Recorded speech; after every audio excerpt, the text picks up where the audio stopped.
The people that once bestowed commands, consulships, legions, and all else now concerns itself no more and longs eagerly for just two things: bread and circuses. Juvenal.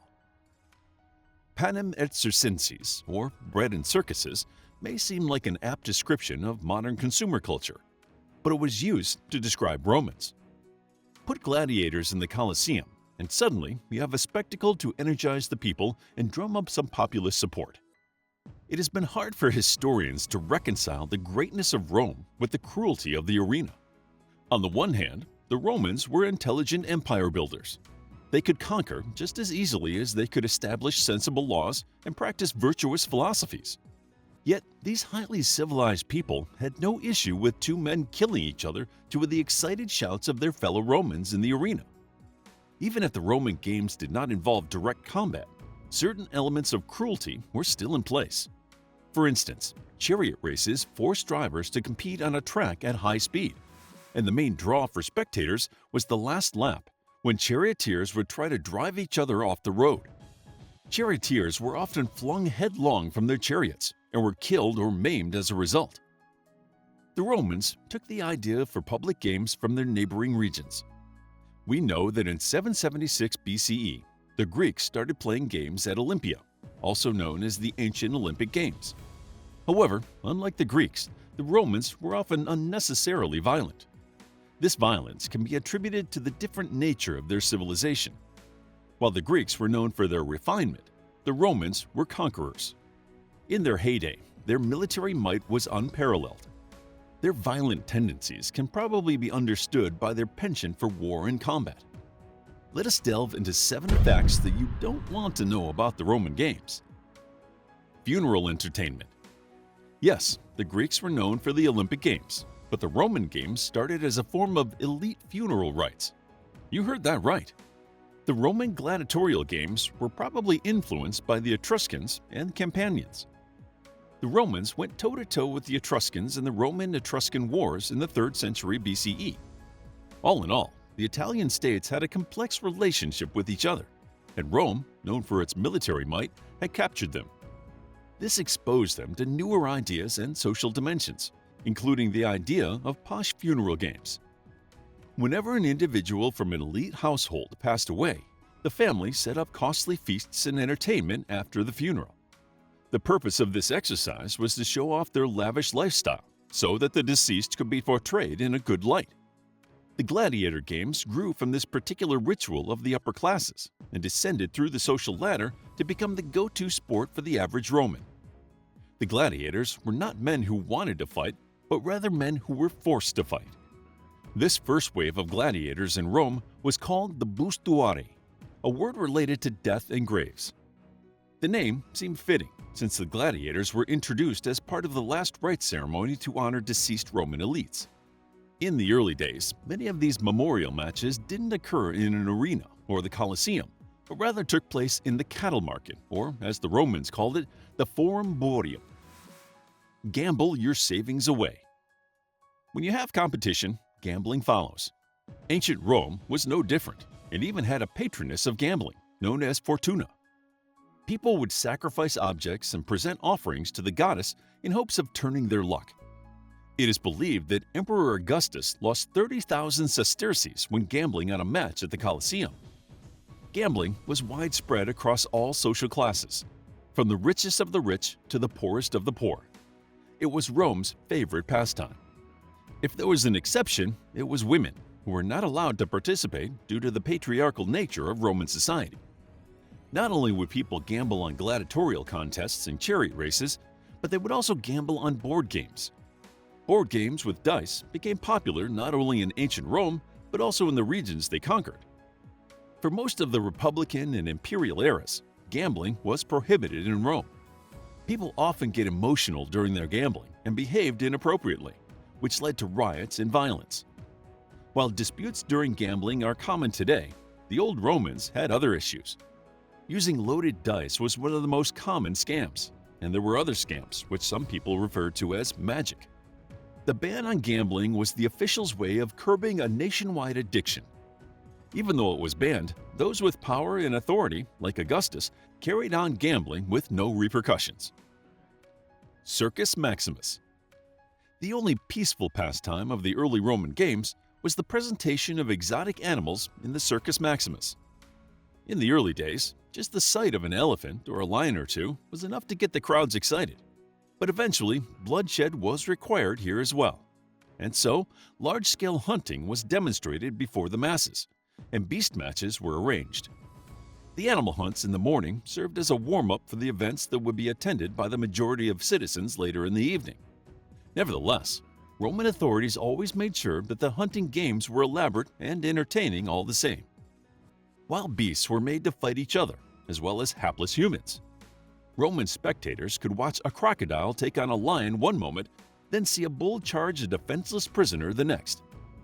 In the last days of the Roman Republic, Roman General Pompey led lavish animal-based games in 79 BCE, in which elephants, recently imported from Africa, were put on display to the delight of Roman citizens. However, Pompey did more than just show his elephants off. He also had skilled hunters bring the beasts down. Men skilled in hurling javelins threw their weapons right into the elephants' heads when they were in mid-charge. This stopped many of the elephants in their tracks, but for others, the spears missed, and they kept charging and killed the failed hunter. Curbing criminal activity. The people condemned to fight in arenas were almost always criminals of the state. Therefore, it became a popular tool for punishing religious minorities and political dissidents. But they were not the only ones to suffer from this system. Murderers, robbers, rapists, and the like were routinely trotted out into the Colosseums to be publicly executed in the trappings of an elaborate game. Even if some of those slated for death were mass murderers, most today would have a problem using their execution as a source of amusement. If someone were to take a modern-day killer on death row and throw him in a ring with a lion, there would most certainly be public outcry against it. But the Romans could not care less. They were warriors and had probably grown insensitive to the sight of blood and limbs. This callous disregard for the feelings of others, even the feelings of the condemned, stands in stark contrast to today's much more sensitive stance on both human and animal rights. Most gladiators were treated like slaves. Not only would they put their lives on the line for public entertainment, but their wins also did not count for much. As bad as it might seem, in some ways, perhaps those who died early on in their career were better off. After several years of fighting in the ring, these men would develop all manner of physical and mental ailments by the time they got out. Christian persecution. An indisputable aspect of the Roman games was the fact that they eventually came to fuse both religion and politics. In the client states of Rome, there was the added pressure of presenting the Roman brand, for lack of a better word. By the time of the Colosseum, the Roman games were ritualized and infused with religious and political Roman imagery. For instance, when a gladiator perished, a man dressed as Charon, the deity representing death, stepped forward and proceeded to hit the defeated gladiator's corpse with a mallet. Apparently, this signified death's grip on the fallen. Christians were considered criminals simply for their religious beliefs, partly due to their refusal to offer sacrifices for the prosperity of the emperor. Religious persecution was a constant in the Western and Eastern Roman empires. As for ancient Rome, Christianity was an emerging faith, completely different from the mythology that had guided Romans for quite some time. The Christians were considered unpatriotic zealots, and they were made to pay a heavy price for their religious convictions. Emperor Nero of Rome would famously blame the Christians for Rome's Great Fire in 64 CE, and for the next few centuries, Christians would be widely perceived as treacherous enemies of the state.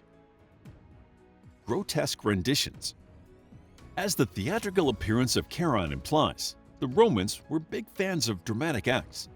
They loved theater, and they had inherited the tradition from the Greeks and made it their own.